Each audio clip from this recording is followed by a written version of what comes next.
कशा आहात? मस्त मजेत ना? चला तर आज बनवायचा आहे झटपट असा वाटाणे भात बरं का. मी जे साहित्य घेतलेलं आहे सगळं 1.5 वाटी मी कोलम तांदूळ असे स्वच्छ धुवून घेतलेले आहेत. एक हंडी ठेवली स्टीलची, तेल घालायचं, त्याच्यामध्ये कांदा घालून घ्यायचा. जे वाटलेलं वाटण आहे वाटणामध्ये मी 2 हिरव्या मिरच्या, लसूण, आलं, कोथिंबीर आणि जिरी वाटून घेतलं.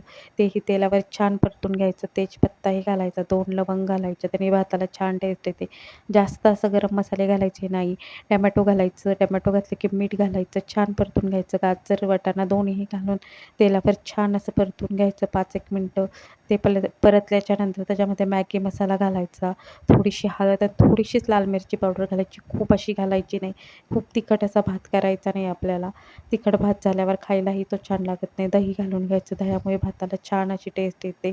तुम्ही पुदिनाही घालू शकता. सगळं छान मिक्स करून घ्यायचं. मिक्स झाल्याच्यानंतर जे धुतलेले तांदूळ आहेत तेही घालून घ्यायचे, तेही सगळे असे मिक्स करून घ्यायचे आणि आपण भातामध्ये गरम पाणी ओतायचं. गरम पाण्यामुळे भात हा लवकर शिजला जातो आणि मोकळाही होतो. 2 चमचे तूप घालून घ्यायचे, तुपामुळे हे भाताला छान टेस्ट येते. मीठ घालायचं, पाहायचं कमी जास्त असेल तर कमी, मीठ असेल तर परत घालायचं. मला थोडं कमी वाटलं म्हणून मी इथे परत मीठ घातलं. बारीक गॅसवरच ठेवायचा, मोठा गॅस ठेवायचा नाही. 10 ते 15 मिनिटात भात हा शिजतो. बघू शकता तुम्ही छान असा मोकळा सुटसुटीत भात झालेला आहे. नक्की ट्राय करा. व्हिडिओ आवडला व्हिडिओला लाईक, शेअर आणि सबस्क्राईब करायला विसरू नका. पूर्ण व्हिडिओ पहा. चला तर